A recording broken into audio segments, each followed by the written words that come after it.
ഓം ശാന്തി. 29/12/25 പ്രഭാതമുരളി ബാബ്ദാദ മധുബൻ.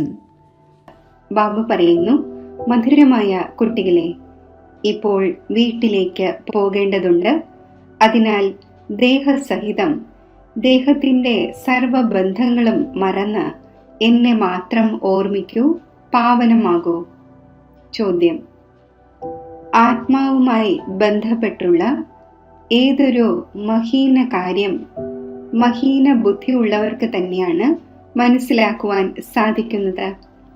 ഉത്തരം: ആത്മാവിൽ സൂചിയിൽ എന്ന പോലെ പതുക്കെ പതുക്കെ തുരുമ്പ് കയറിയിരിക്കുന്നു. അത് ഓർമ്മയിലിരിക്കുന്നതിലൂടെയാണ് മാറുന്നത്. എപ്പോഴാണോ തുരുമ്പ് മാറുന്നത്, അതായത് ആത്മാവ് തമോ പ്രധാനത്തിൽ നിന്നും സതോ പ്രധാനമാകുന്നത്, അപ്പോൾ ബാബയുടെ ആകർഷണമുണ്ടാകും. അവർക്ക് ബാബയോടൊപ്പം തിരിച്ചു പോകുവാൻ സാധിക്കും. എത്രത്തോളം തുരുമ്പ് മാറുന്നുവോ അത്രത്തോളം മനസ്സിലാക്കിച്ചു കൊടുക്കുന്നത് മറ്റുള്ളവരെ ആകർഷിക്കും. ഈ കാര്യങ്ങൾ വളരെ മഹീനമാണ്, അതായത് സൂക്ഷ്മമാണ്. അത് സ്ഥൂല ബുദ്ധിയുള്ളവർക്ക് മനസ്സിലാക്കുവാൻ സാധിക്കില്ല. ഓം ശാന്തി. ഭഗവാൻ ഉവാച: ഇപ്പോൾ ബുദ്ധിയിൽ ആരാണ് വന്നിരിക്കുന്നത്? ഏതൊരു ഗീതാ പാഠശാലകളും മറ്റുമുണ്ടോ അവർക്ക് ഭഗവാൻ ഉവാച എന്ന് പറയുമ്പോൾ ശ്രീകൃഷ്ണൻ തന്നെയാണ് ബുദ്ധിയിൽ വരുന്നത്. ഇവിടെ നിങ്ങൾ കുട്ടികൾക്ക് ഉയർന്നതിലും ഉയർന്ന ബാബയെ ഓർമ്മ വരുന്നു. ഈ സമയം ഇത് സംഗമയുഗമാണ്, പുരുഷോത്തമമാകുന്നതിനുള്ള സംഗമയുഗം. ബാബ കുട്ടികൾക്കിരുന്ന് മനസ്സിലാക്കിച്ചു തരുന്നു, ദേഹസഹിതം ദേഹത്തിന്റെ സർവ സംബന്ധവും സമാപ്തമാക്കി സ്വയം ആത്മാവാണ് എന്ന് മനസ്സിലാക്കൂ. ഇത് വളരെ ആവശ്യമുള്ള കാര്യമാണ്. അത് ഈ സംഗമയുഗത്തിൽ ബാബ മനസ്സിലാക്കിച്ചു തരുന്നു. ആത്മാവ് തന്നെയാണ് പതീതമായിരിക്കുന്നത്. പിന്നെ ആത്മാവിന് പാവനമായി വീട്ടിലേക്ക് പോകണം. പതീത പാവനനെ ഓർമ്മിച്ചു വന്നു, പക്ഷെ ഒന്നും അറിഞ്ഞിരുന്നില്ല. ഭാരതവാസികൾ തികച്ചും ഘോര അന്ധകാരത്തിലാണ്. ഭക്തിയാണ് രാത്രി, ജ്ഞാനമാണ് പകൽ. രാത്രിയിൽ അന്ധകാരവും പകൽ പ്രകാശവും ഉണ്ടായിരിക്കുന്നു. പകലാണ് സത്യയുഗം, രാത്രിയാണ് കലിയുഗം. ഇപ്പോൾ നിങ്ങൾ കലിയുഗത്തിലാണ്. സത്യയുഗത്തിലേക്ക് പോകേണ്ടതുണ്ട്. പാവന ലോകത്തിൽ പതീതം എന്നതിൻ്റെ ചോദ്യമേ ഇല്ല. എപ്പോഴാണോ പതീതമാകുന്നത്, അപ്പോൾ പാവനമാകുന്നതിൻ്റെ ചോദ്യം ഉയരുന്നു. എപ്പോൾ പാവനമായിരിക്കുന്നു, അപ്പോൾ പതീത ലോകത്തിൻ്റെ ഓർമ്മയുമില്ല. ഇപ്പോൾ പതീത ലോകമാണ്, അതിനാൽ പാവന ലോകത്തിൻ്റെ ഓർമ്മയുണ്ടാകുന്നു. പതീത ലോകം അവസാനമുള്ള ഒരു ഭാഗമാണ്. പാവന ലോകം ആദ്യത്തെ ഭാഗമാണ്. അവിടെ പതീതർ ആരും തന്നെ ഉണ്ടാവുക സാധ്യമല്ല. പാവനമായിരുന്നവർ പിന്നെ പതീതമായിരിക്കുന്നു. 84 ജന്മങ്ങളും അവരുടേതാണ് മനസ്സിലാക്കിച്ചു തരുന്നത്. ഇത് മനസ്സിലാക്കേണ്ട വളരെ ഗുഹ്യമായ കാര്യങ്ങളാണ്.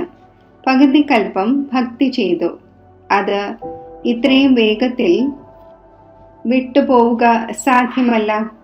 മനുഷ്യൻ തികച്ചും ഘോര അന്ധകാരത്തിലാണ്. കോടിയിൽ ചിലർ തന്നെയാണ് വരുന്നത്. ആരുടെയെങ്കിലും ബുദ്ധിയിലിരിക്കുക പ്രയാസമാണ്. മുഖ്യമായ കാര്യം ബാബ പറയുന്നു, ദേഹത്തിൻ്റെ എല്ലാ ബന്ധങ്ങളും മറന്ന് എന്നെ മാത്രം ഓർമ്മിക്കൂ. ആത്മാവ് തന്നെയാണ് പതീതമായിരിക്കുന്നത്. അതിനെ പവിത്രമാക്കേണ്ടതുണ്ട്. ഈ അറിവും ബാബ തന്നെയാണ് നൽകുന്നത്. കാരണം ഈ ബാബ പ്രിൻസിപ്പളും സ്വർണ്ണ പണിക്കാരനും ഡോക്ടറും വക്കീലും എല്ലാമാണ്. ഈ പേര് അവിടെ ഉണ്ടായിരിക്കുന്നില്ല, അവിടെ ഈ പഠനവും ഉണ്ടായിരിക്കുന്നില്ല. ഇവിടെ പഠിക്കുന്നു ജോലി ചെയ്യുന്നതിന് വേണ്ടി. മുൻപ് സ്ത്രീകൾ ഇത്രയും പഠിക്കുമായിരുന്നില്ല. ഇവരെല്ലാം പിന്നീടാണ് പഠിച്ചത്. പതി മരിച്ചു പോയി എങ്കിൽ ആര് സംരക്ഷിക്കും? അതിനാൽ സ്ത്രീകളും എല്ലാം പഠിച്ചുകൊണ്ടിരിക്കുന്നു. സത്യയുഗത്തിലാണെങ്കിൽ ചിന്തിക്കേണ്ടി വരും വിധത്തിലുള്ള ഇങ്ങനെയുള്ള കാര്യങ്ങളൊന്നുമില്ല. ഇവിടെ മനുഷ്യർ അങ്ങനെയുള്ള സമയത്തേക്ക് വേണ്ടി ധനവും മറ്റും സ്വരൂപിക്കുന്നു. അവിടെയാണെങ്കിൽ വ്യാകുലപ്പെടേണ്ടി വരും വിധത്തിലുള്ള ഇങ്ങനെയുള്ള ചിന്തകളേ ഇല്ല. ബാബ കുട്ടികളായ നിങ്ങളെ എത്ര ധനികരായി മാറ്റുന്നു. സ്വർഗത്തിൽ വളരെയധികം ഖജനാവുണ്ടായിരിക്കുന്നു. വജ്രവൈഡൂര്യങ്ങളുടെ ഖനികളെല്ലാം നിറയുന്നു. ഇവിടെ തരിശു ഭൂമിയാകുന്നു. അപ്പോൾ ആ ശക്തി ഉണ്ടായിരിക്കുന്നില്ല. അവിടെയുള്ള പൂക്കളും ഇവിടെയുള്ള പൂക്കളും തമ്മിൽ രാപ്പകലിന്റെ വ്യത്യാസമുണ്ട്. ഇവിടെയാണെങ്കിൽ എല്ലാ വസ്തുക്കളിൽ നിന്നും ശക്തിയെ പോയിരിക്കുകയാണ്. എത്ര തന്നെ അമേരിക്കയിൽ നിന്നോ മറ്റോ വിത്ത് കൊണ്ടുവന്നാലും ശക്തി പോകുന്നു. ഭൂമിയെ അങ്ങനെയുള്ളതാണ്. അതിൽ കൂടുതൽ പ്രയത്നം ചെയ്യേണ്ടി വരുന്നു.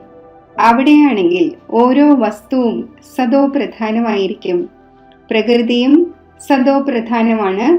അപ്പോൾ എല്ലാം സദോ പ്രധാനമായിരിക്കുന്നു. ഇവിടെയാണെങ്കിൽ എല്ലാ വസ്തുക്കളും തമോ പ്രധാനമാണ്. ഒരു വസ്തുവിലും ശക്തി അവശേഷിക്കുന്നില്ല. ഈ വ്യത്യാസവും നിങ്ങൾ മനസ്സിലാക്കുന്നുണ്ട്. സദോ പ്രധാന വസ്തുക്കൾ കാണുന്നു എങ്കിൽ അത് ധ്യാനത്തിൽ തന്നെയാണ് കാണുന്നത്. അവിടെയുള്ള പുഷ്പങ്ങളും മറ്റും എത്ര നല്ലതായിരിക്കുന്നു. അവിടെയുള്ള ധാന്യങ്ങളും മറ്റുമെല്ലാം നിങ്ങൾക്ക് കാണുവാൻ കഴിഞ്ഞേക്കാം. ബുദ്ധിയിലൂടെ മനസ്സിലാക്കുവാൻ സാധിക്കും. അവിടെയുള്ള ഓരോ വസ്തുവിലും എത്ര ശക്തിയാണ് ഉണ്ടായിരിക്കുന്നത്. പുതിയ ലോകം ആരുടെയും ബുദ്ധിയിൽ വരുന്നതേയില്ല. ഈ പഴയ ലോകത്തിൻ്റെതാണെങ്കിൽ കാര്യം ചോദിക്കുകയേ വേണ്ട. വളരെ വിസ്താരത്തിലുള്ള കെട്ടുകഥകൾ ചമയ്ക്കുന്നു. അപ്പോൾ മനുഷ്യർ തികച്ചും അന്ധകാരത്തിൽ ഉറങ്ങിപ്പോയിരിക്കുന്നു. ബാക്കി കുറച്ച് സമയമേ ഉള്ളൂ എന്ന് നിങ്ങൾ പറഞ്ഞു കൊടുക്കുമ്പോൾ നിങ്ങളെ ചിലർ പരിഹസിക്കുകയും ചെയ്യുന്നു. ആരാണോ സ്വയം ബ്രാഹ്മണനാണ് എന്ന് മനസ്സിലാക്കുന്നത് അവരാണ് റിയാലിറ്റി മനസ്സിലാക്കുന്നത്.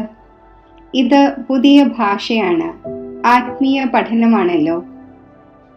സ്പിരിച്വൽ ഫാദർ ഏതുവരെ വരുന്നില്ല അതുവരെ ആർക്കും മനസ്സിലാക്കുവാൻ സാധിക്കില്ല. സ്പിരിച്വൽ ഫാദറിനെ നിങ്ങൾ കുട്ടികൾ അറിയുന്നു. അവർ പോയി യോഗവും മറ്റും പഠിപ്പിക്കുന്നു. പക്ഷേ അവരെ പഠിപ്പിച്ചത് ആരാണ്? സ്പിരിച്വൽ ഫാദറാണ് പഠിപ്പിച്ചത് എന്ന് പറയുകയില്ല. ബാബയാണെങ്കിൽ പഠിപ്പിക്കുന്നത് തന്നെ ആത്മീയ കുട്ടികളെയാണ്. സംഗമയുഗി ബ്രാഹ്മണരായ നിങ്ങൾ തന്നെയാണ് മനസ്സിലാക്കുന്നത്. ആരാണോ ആദി സനാതന ദേവീദേവതാ ധർമ്മത്തിലേത് അവരാണ് ബ്രാഹ്മണരാകുന്നത്. ബ്രാഹ്മണരായ നിങ്ങൾ എത്ര കുറച്ചു പേരാണ്. ലോകത്തിലാണെങ്കിൽ പലതരത്തിലുള്ള അനേകം ജാതികളുണ്ട്. ലോകത്തിൽ എത്ര ധർമ്മവും എത്ര ഭാഷകളുമുണ്ട് എന്ന് അറിയാൻ കഴിയുന്ന ഒരു പുസ്തകം തീർച്ചയായും ഉണ്ടാകും. നിങ്ങൾക്കറിയാം, ഇവയെല്ലാം ഉണ്ടായിരിക്കുകയില്ല. സത്യയുഗത്തിലാണെങ്കിൽ ഒരു ധർമ്മവും ഒരു ഭാഷയും തന്നെയാണ് ഉണ്ടായിരുന്നത്. സൃഷ്ടിചക്രത്തെ നിങ്ങൾ അറിഞ്ഞു. അപ്പോൾ ഭാഷകളെക്കുറിച്ചും അറിയുവാൻ സാധിക്കും ഇവയെല്ലാം ഉണ്ടായിരിക്കുകയില്ല എന്ന്. ഇത്രയും പേർ എല്ലാം ശാന്തിധാമത്തിലേക്ക് പോകും. ഈ സൃഷ്ടിയുടെ ജ്ഞാനം ഇപ്പോൾ കുട്ടികളായ നിങ്ങൾക്ക് ലഭിച്ചിരിക്കുന്നു. നിങ്ങൾ മനുഷ്യർക്ക് മനസ്സിലാക്കിച്ചു കൊടുക്കുന്നു, എന്നിട്ടും മനസ്സിലാക്കുന്നില്ല. ഏതെങ്കിലും വലിയ വ്യക്തികളിൽ നിന്നും ഒപ്പീനിയൻ എടുക്കുന്നതും അതിനാലാണ്. കാരണം പ്രശസ്തമാണ്. ശബ്ദം വ്യാപിപ്പിക്കും. ആഹാ, പ്രസിഡന്റോ പ്രൈം മിനിസ്റ്ററോ ആണ് ഓപ്പണിംഗ് നടത്തിയത്. ഈ ബാബയാണ് പോകുന്നതെങ്കിൽ പരംപിത പരമാത്മാവാണ് ഓപ്പണിംഗ് നടത്തിയത് എന്ന് മനുഷ്യർ മനസ്സിലാക്കില്ല, അംഗീകരിക്കുകയുമില്ല. ഏതെങ്കിലും വലിയ വ്യക്തിയോ കമ്മീഷണറോ മറ്റോ വരികയാണ് എങ്കിൽ അയാളുടെ പിന്നാലെ മറ്റുള്ളവർ ഓടും. ഈ ഒന്നിൻ്റെ പിന്നാലെ ആരും തന്നെ ഓടുകയില്ല. ഇപ്പോൾ നിങ്ങൾ ബ്രാഹ്മണരായ കുട്ടികൾ വളരെ കുറച്ചു പേരാണ്. എപ്പോഴാണോ മെജോറിറ്റി ആകുന്നത് അപ്പോൾ മനസ്സിലാക്കും. ഇപ്പോൾ അഥവാ മനസ്സിലാക്കിയിരുന്നു എങ്കിൽ ബാബയുടെ അടുക്കൽ ഓടുമായിരുന്നേനെ. ഒരാൾ കുട്ടിയോട് പറഞ്ഞിരുന്നു, ആരാണോ നിങ്ങളെ ഇത് പഠിപ്പിച്ചത്, എന്തുകൊണ്ട് നമുക്ക് ആ ഒന്നിൻ്റെ അടുക്കൽ പൊയ്ക്കൂടാ? പക്ഷേ സൂചിയിൽ തുരുമ്പ് കയറിയിരിക്കുകയാണ് എങ്കിൽ കാന്തത്തിൻ്റെ ആകർഷണം എങ്ങനെയുണ്ടാകും? തുരുമ്പ് പൂർണ്ണമായി മാറണം. അപ്പോഴാണ് കാന്തത്തിന് പിടിക്കുവാൻ സാധിക്കുന്നത്. സൂചിയുടെ ഒരു കോണിലെങ്കിലും തുരുമ്പ് കയറിയിട്ടുണ്ടാകും എങ്കിൽ അത്രയും ആകർഷിക്കുകയില്ല. മുഴുവൻ തുരുമ്പും മാറണം. അതുണ്ടാകുന്നത് അവസാനമാണ്. എപ്പോഴാണോ ഇങ്ങനെയായി മാറുന്നത് അപ്പോൾ പിന്നെ ബാബയുടെ കൂടെ തിരികെ പോകും. ഇപ്പോഴാണെങ്കിൽ ചിന്തയുണ്ട്, നമ്മൾ തമോ പ്രധാനമാണ്, തുരുമ്പ് കയറിയിരിക്കുകയാണ് എന്ന്. എത്രത്തോളം ഓർമ്മിക്കുമോ അത്രയും തുരുമ്പ് വൃത്തിയായിക്കൊണ്ടിരിക്കും. പതുക്കെ പതുക്കെ തുരുമ്പ് മാറിക്കൊണ്ടിരിക്കും. തുരുമ്പ് കയറിയതും പതുക്കെ പതുക്കെയാണല്ലോ, പിന്നെ മാറുന്നതും അങ്ങനെ തന്നെ. തുരുമ്പ് എങ്ങനെ കയറിയോ അതേപോലെ വൃത്തിയാകേണ്ടതുണ്ട്. അപ്പോൾ അതിനു വേണ്ടി ബാബയെ ഓർമ്മിക്കുകയും ചെയ്യണം. ഓർമ്മയിലൂടെ ചിലരുടെ തുരുമ്പ് കൂടുതൽ മാറിയിട്ടുണ്ട്, ചിലരുടേത് കുറവാണ്. എത്ര അധികം തുരുമ്പ് മാറിയിട്ടുണ്ടാകുമോ അത്രയും തന്നെ അവർ മറ്റുള്ളവർക്ക് മനസ്സിലാക്കിച്ചു കൊടുക്കുമ്പോൾ ആകർഷിക്കും. ഇത് വളരെ മഹീനമായ കാര്യങ്ങളാണ്. സ്ഥൂല ബുദ്ധിയുള്ളവർക്ക് മനസ്സിലാക്കുവാൻ സാധിക്കില്ല. നിങ്ങൾക്കറിയാം, രാജധാനി സ്ഥാപിതമായി കൊണ്ടിരിക്കുന്നു. മനസ്സിലാക്കിച്ചു കൊടുക്കുന്നതിന് വേണ്ടിയും ദിനം പ്രതിദിനം യുക്തികൾ കണ്ടെത്തിക്കൊണ്ടിരിക്കുന്നു. എക്സിബിഷനും മ്യൂസിയവും മറ്റും ഉണ്ടാക്കും എന്ന് മുൻപ് അറിയാമായിരുന്നില്ല. മുന്നോട്ട് പോകവേ മറ്റെന്തെങ്കിലും ഇറങ്ങും എന്നതും സംഭവ്യമാണ്. ഇപ്പോൾ സമയം കിടക്കുകയാണ്. സ്ഥാപന ഉണ്ടാകേണ്ടതുണ്ട്. ഹാർട്ട് ഫെയിലും ആകുവാൻ പാടില്ല. കർമ്മേന്ദ്രിയങ്ങളെ വശത്താക്കുവാൻ സാധിക്കുന്നില്ല എങ്കിൽ വീണുപോകും. വികാരത്തിൽ പോയെങ്കിൽ പിന്നെ സൂചിയിൽ വളരെയധികം തുരുമ്പ് പിടിക്കും. വികാരത്തിലൂടെയാണ് കൂടുതൽ തുരുമ്പ് കയറുന്നത്. സത്യയുഗത്തിലും ത്രേതായിലും വളരെ കുറച്ചും പിന്നെ പകുതി കൽപ്പത്തിനുള്ളിൽ വളരെ വേഗത്തിലും തുരുമ്പ് കയറുന്നു, താഴെ വീണു പോകുന്നു. അതിനാൽ നിർവികാരി എന്നും വികാരി എന്നും പാടപ്പെടുന്നു. വൈസ്ലെസ്, അതായത് നിർവികാരി എന്നത് ദേവതമാരുടെ അടയാളമാണല്ലോ. ബാബു പറയുന്നു, ദേവീ ദേവതാ ധർമ്മം പ്രായേണ ലോപിച്ചു പോകുന്നു. അടയാളങ്ങളുണ്ടല്ലോ. ഏറ്റവും നല്ല അടയാളം ഈ ചിത്രമാണ്. നിങ്ങൾക്ക് ഈ ലക്ഷ്മി നാരായണന്റെ ചിത്രമെടുത്ത് പ്രദക്ഷിണം വയ്ക്കുവാൻ സാധിക്കും. കാരണം നിങ്ങൾ ഇതാകുന്നുവല്ലോ. രാവണ രാജ്യത്തിന്റെ വിനാശവും രാമരാജ്യത്തിന്റെ സ്ഥാപനയും നടക്കുന്നു. ഇത് രാമരാജ്യം, ഇത് രാവണരാജ്യം, ഇതാണ് സംഗമം. അനേകം പോയിന്റ്സ് ഉണ്ട്.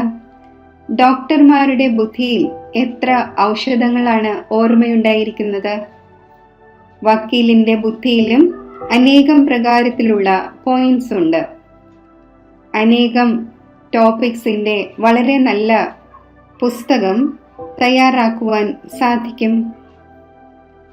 പിന്നീട് എപ്പോഴാണോ പ്രഭാഷണത്തിന് പോകുന്നത് അപ്പോൾ പോയിന്റ്സ് നോട്ടത്തിലൂടെ കണ്ടെത്തൂ. ഷ്രൂഡ് ബുദ്ധിയുള്ളവർ, അതായത് തീക്ഷ്ണ ബുദ്ധിയുള്ളവർ പെട്ടെന്ന് കണ്ടെത്തും. ആദ്യം എഴുതേണ്ടതാണ്, നമ്മൾ ഇങ്ങനെയെല്ലാം മനസ്സിലാക്കിച്ചു കൊടുക്കും എന്ന് പ്രഭാഷണം ചെയ്തതിനു ശേഷവും ഓർമ്മ വരുന്നല്ലോ, ഇങ്ങനെ മനസ്സിലാക്കിച്ചിരുന്നുവെങ്കിൽ നന്നായിരുന്നു എന്ന്. ഈ പോയിന്റ്സ് മറ്റുള്ളവർക്ക് മനസ്സിലാക്കിച്ചു കൊടുക്കുന്നതിലൂടെ ബുദ്ധിയിലിരിക്കും. ടോപ്പിക്സിന്റെ ലിസ്റ്റും തയ്യാറാക്കിയിട്ടുണ്ടാകണം. പിന്നെ ഒരു ടോപ്പിക് എടുത്ത് ഉള്ളിൽ പ്രഭാഷണം നടത്തണം, അല്ലെങ്കിൽ എഴുതണം. പിന്നെ നോക്കണം എല്ലാ പോയിന്റ്സും എഴുതിയിട്ടുണ്ടോ എന്ന്. എത്ര പ്രയത്നിക്കുമോ അത്രയും നല്ലതാണ്. ബാബ മനസ്സിലാക്കുന്നുണ്ട്, ഇവർ നല്ല സർജനാണ്, ഇവരുടെ ബുദ്ധിയിൽ വളരെയധികം പോയിന്റ്സ് ഉണ്ട് എന്ന്. നിറയുമ്പോൾ സർവീസ് ഇല്ലാതെ രസം തോന്നുകയില്ല. നിങ്ങൾ എക്സിബിഷൻ നടത്തുന്നു. ചിലയിടത്തു നിന്നും 2-4 പേരും ചിലയിടത്തു നിന്നും 6-8 പേരും വരുന്നു. ചിലയിടത്താണെങ്കിൽ ഒരാൾ പോലും വരുന്നില്ല. ആയിരങ്ങൾ കണ്ടു, വരുന്നത് എത്ര കുറച്ചാണ്. അതിനാൽ ഇപ്പോൾ വലിയ വലിയ ചിത്രങ്ങളും ഉണ്ടാക്കിക്കൊണ്ടിരിക്കുന്നു. നിങ്ങൾ സമർത്ഥരായിക്കൊണ്ടിരിക്കുന്നു. വലിയ വലിയ വ്യക്തികളുടെ അവസ്ഥ എന്താണ്, അതും നിങ്ങൾ കാണുന്നുണ്ട്. ബാബ മനസ്സിലാക്കിച്ചു തന്നിട്ടുണ്ട്. പരിശോധിക്കണം, ആർക്കാണ് ഈ നോളജ് നൽകേണ്ടത്. എൻ്റെ ഭക്തരാണോ എന്ന് നാടി നോക്കേണ്ടതാണ്. ഗീത പഠിക്കുന്നവർക്ക് മുഖ്യമായ ഒരേ ഒരു കാര്യം മനസ്സിലാക്കിച്ചു കൊടുക്കൂ. ഭഗവാൻ എന്ന് ഉയർന്നതിലും ഉയർന്ന ഒന്നിനെ തന്നെയാണ് പറയുന്നത്. ആ ഒന്ന് നിരാകാരമാണ്. ഏതൊരു ദേഹധാരിയായ മനുഷ്യനെയും ഭഗവാൻ എന്ന് പറയുവാൻ സാധിക്കില്ല. കുട്ടികളായ നിങ്ങൾക്ക് ഇപ്പോൾ മുഴുവൻ അറിവും വന്നു കഴിഞ്ഞു. സന്യാസിമാരും വീടിന്റെ സന്യാസം ചെയ്ത് ഓടിപ്പോകുന്നു. ചിലർ ബ്രഹ്മചാരിയായി തന്നെ പോകുന്നു. ചിലർ അടുത്ത ജന്മത്തിലും അങ്ങനെ തന്നെ ആയിരിക്കുന്നു. ജന്മമാണെങ്കിൽ തീർച്ചയായും മാതാവിന്റെ ഗർഭത്തിലൂടെ തന്നെ എടുക്കുന്നു. വിവാഹം ചെയ്തിട്ടില്ലാത്തതുവരെയും ബന്ധനമുക്തമാണ്. ഇത്രയും ബന്ധുക്കളോ മറ്റോ ഓർമ്മ വരില്ല. വിവാഹം ചെയ്തുവെങ്കിൽ പിന്നെ സംബന്ധം ഓർമ്മ വരും. സമയമെടുക്കുന്നു. പെട്ടെന്ന് ബന്ധനമുക്തമാകുന്നില്ല. സ്വന്തം ജീവിത കഥ എല്ലാവരും അറിയുന്നുണ്ട്. സന്യാസിമാരും ആദ്യം തങ്ങൾ ഗൃഹസ്ഥയായിരുന്നുവെന്നും പിന്നീട് സന്യാസം ചെയ്തു എന്നും മനസ്സിലാക്കുന്നുണ്ടാകും. നിങ്ങളുടേതാണ് വലിയ സന്യാസം. അതിനാൽ പ്രയത്നമുണ്ടാകുന്നു. ആ സന്യാസിമാർ ഭസ്മം പൂശുന്നു, തല മുണ്ടനം ചെയ്യുന്നു, വേഷം മാറുന്നു. നിങ്ങൾക്കാണെങ്കിൽ ഇങ്ങനെ ചെയ്യേണ്ട ആവശ്യമില്ല. ഇവിടെയാണെങ്കിൽ വേഷം മാറുന്നതിൻ്റെ പോലും കാര്യമില്ല. നിങ്ങൾ വെള്ള സാരി ധരിച്ചില്ലെങ്കിൽ പോലും കുഴപ്പമില്ല. ഇതാണെങ്കിൽ ബുദ്ധിയുടെ ജ്ഞാനമാണ്. നമ്മൾ ആത്മാക്കളാണ്. ബാബയെ ഓർമ്മിക്കണം. ഇതിലൂടെ തന്നെയാണ് തുരുമ്പ് മാറുന്നത്. നമ്മൾ സദോ പ്രധാനമാവുകയും ചെയ്യും. തിരികെ സർവർക്കും പോകേണ്ടതുണ്ട്. ചിലർ യോഗബലത്തിലൂടെ പാവനമാകും, ചിലർ ശിക്ഷ അനുഭവിച്ചു പോകും. കുട്ടികളായ നിങ്ങൾക്ക് തുരുമ്പ് മാറ്റുന്നതിന് തന്നെയാണ് പ്രയത്നം ചെയ്യേണ്ടി വരുന്നത്. അതിനാൽ ഇതിനെ യോഗ അഗ്നി എന്നും പറയുന്നു. അഗ്നിയിലൂടെ പാപം ഭസ്മമാകുന്നു, നിങ്ങൾ പവിത്രമാകും. കാമചിതയെയും അഗ്നി എന്ന് പറയുന്നു. കാമ അഗ്നിയിൽ എരിഞ്ഞ് കറുത്തുപോയി. ഇപ്പോൾ ബാബ പറയുന്നു, വെളുത്തവരാകൂ. ഈ കാര്യങ്ങൾ ബ്രാഹ്മണരായ നിങ്ങളിലല്ലാതെ മറ്റാരുടെയും ബുദ്ധിയിൽ ഇരിക്കുക സാധ്യമല്ല. ഈ കാര്യങ്ങൾ തന്നെ വേറിട്ടതാണ്. നിങ്ങളോട് പറയുന്നു, ഇവർ ശാസ്ത്രങ്ങൾ പോലും അംഗീകരിക്കുന്നില്ല, നാസ്തികരായിരിക്കുന്നു എന്ന്. പറയൂ, ശാസ്ത്രങ്ങൾ നമ്മൾ പഠിച്ചിരുന്നു. പിന്നെ ബാബ ജ്ഞാനം നൽകി. ജ്ഞാനത്തിലൂടെ സദ്ഗതി ഉണ്ടാകുന്നു. ഭഗവാൻ ഉവാച, വേദം, ഉപനിഷത്ത് തുടങ്ങിയവ പഠിക്കുന്നതിലൂടെ, ദാനപുണ്യങ്ങളും മറ്റും ചെയ്യുന്നതിലൂടെ ആർക്കും എന്നെ പ്രാപ്തമാക്കുവാൻ കഴിയുന്നില്ല. എന്നിലൂടെ തന്നെയാണ് എന്നെ പ്രാപ്തമാക്കുവാൻ സാധിക്കുന്നത്. ബാബ തന്നെ വന്ന് യോഗ്യനാക്കുന്നു.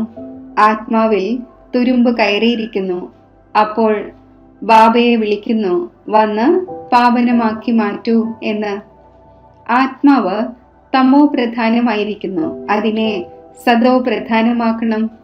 തമോ പ്രധാനത്തിൽ നിന്നും തമോ, രജോ, സദോ, പിന്നെ സദോ പ്രധാനം ആകണം. അഥവാ ഇടയിൽ വെച്ച് കുഴപ്പങ്ങൾ ഉണ്ടായി എങ്കിൽ തുരുമ്പ് കയറും. ബാബ നമ്മെ ഇത്രയും ഉയർന്നതാക്കി മാറ്റുന്നു. അപ്പോൾ ആ സന്തോഷം ഉണ്ടായിരിക്കേണ്ടതാണല്ലോ.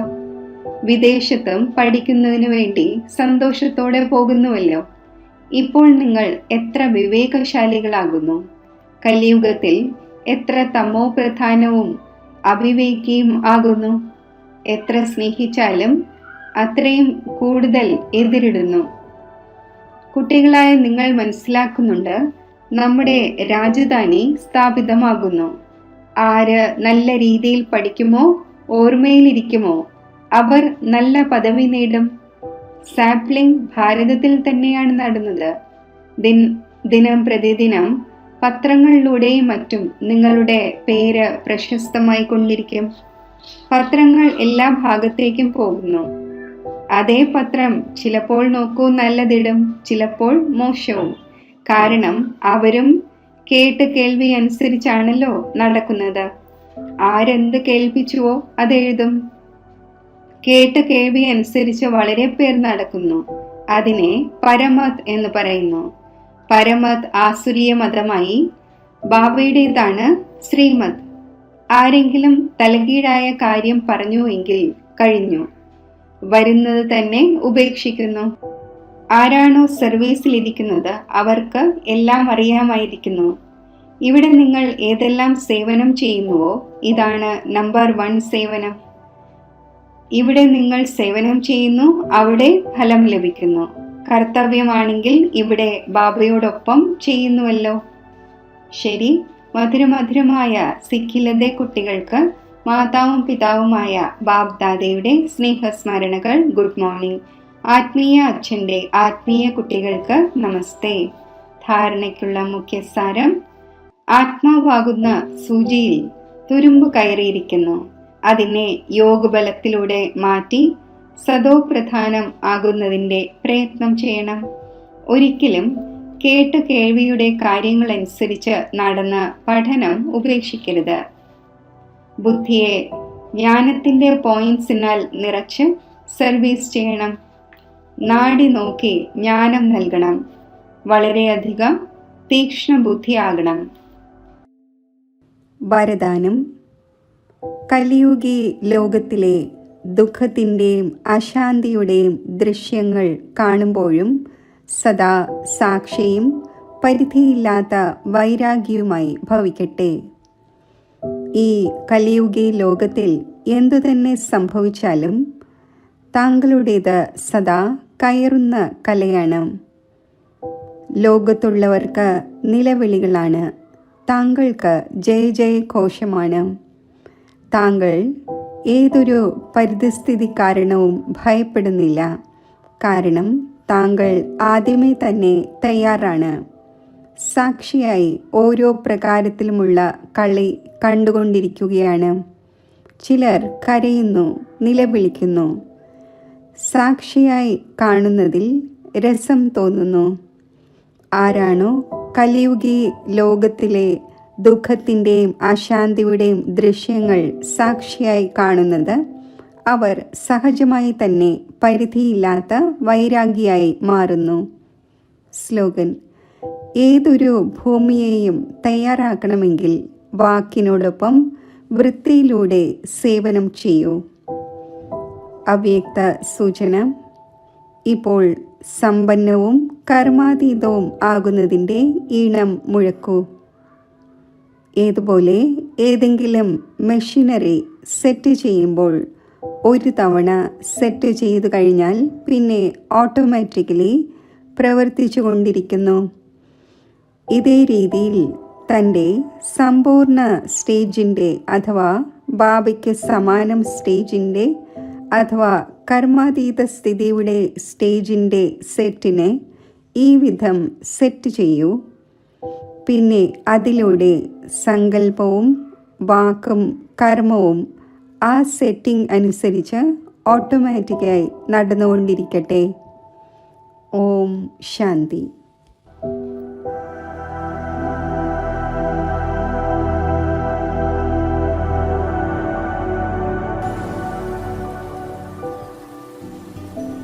മസ്തകമധ്യത്തിൽ തിളങ്ങുന്ന പ്രകാശബിന്ദുവായ ആത്മാവിൽ മനസ്സും ബുദ്ധിയും സ്ഥിരമാക്കി പ്രിയപ്പെട്ട ബാബയെ ഏകാഗ്രതയോടെ ഓർമ്മിക്കുമ്പോൾ ബാബയിൽ നിന്നും പരിധിയില്ലാത്ത സ്നേഹത്തിൻ്റെ കിരണങ്ങൾ എനിക്ക് പ്രാപ്തമായി കൊണ്ടിരിക്കുന്നു.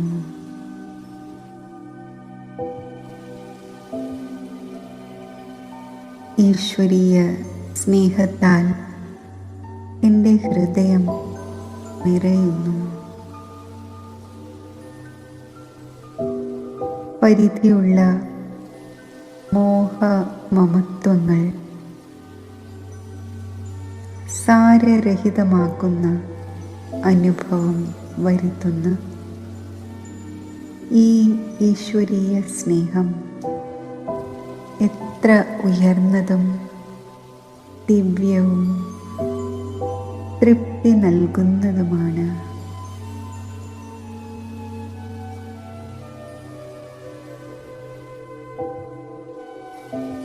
സ്നേഹസാഗരത്തിൽ നിന്നും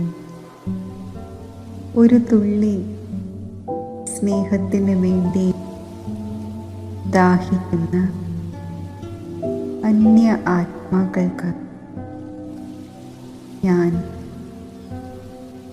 ഈശ്വരീയ സ്നേഹം ദാനം ചെയ്യുകയാണ്. പ്രകൃതിയിലെ സൂര്യൻ സകാശിലൂടെ അന്ധകാരത്തെ അകറ്റി വെളിച്ചം വരുത്തുന്നത് പോലെ ആ ആത്മാക്കൾക്ക് നൽകി അവരെയും ഈശ്വരീയ സ്നേഹത്താൽ തൃപ്ത ആത്മാവാക്കി മാറ്റുകയാണ്.